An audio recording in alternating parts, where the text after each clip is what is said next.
শ্রীমতী রাধারানী ব্রজেশ্বরী তিনি অপার করুণাময়ী।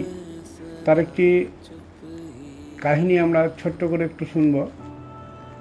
ব্রজে রাধাকুণ্ডের পশ্চিমে শিবখোড় নামে একটি স্থান ছিল। সেই স্থানে একদিন একটি শৃগালী সে রাধাকুণ্ডে জল পান করতে এসেছিল। তখন ব্রজ বালকগণ তারা খেলার ছলেই সেই শৃগালীটিকে তাড়া করে এবং ওই শৃগালীটি প্রাণ ভয়ে ছুটে একটি গর্তের মধ্যে প্রবেশ করে।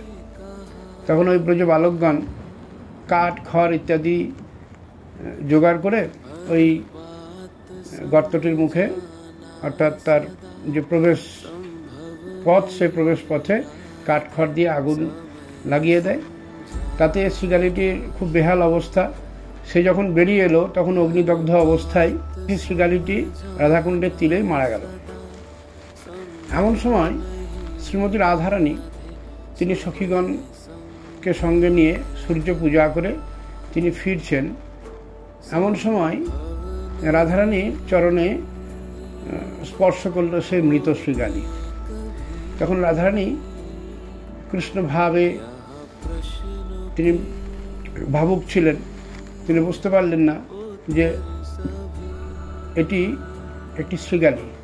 তাই তিনি হঠাৎ করে বলে উঠলেন যে কে সখী?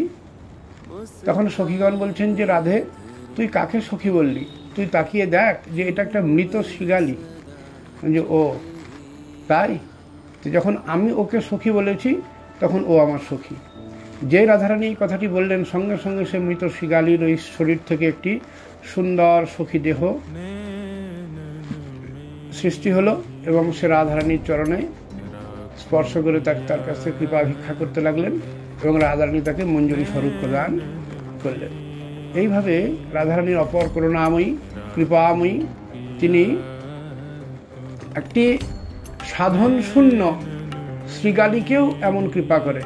তাই যদি কোনো ভক্ত ভক্তি ভরে তার আরাধনা করে, তার শরণাপন্ন হয়, তাহলে অবশ্যই শ্রীমতী রাধারানী করুণাময়ী তিনি তাকে কৃপা অবশ্যই করবেন। রাধে রাধে।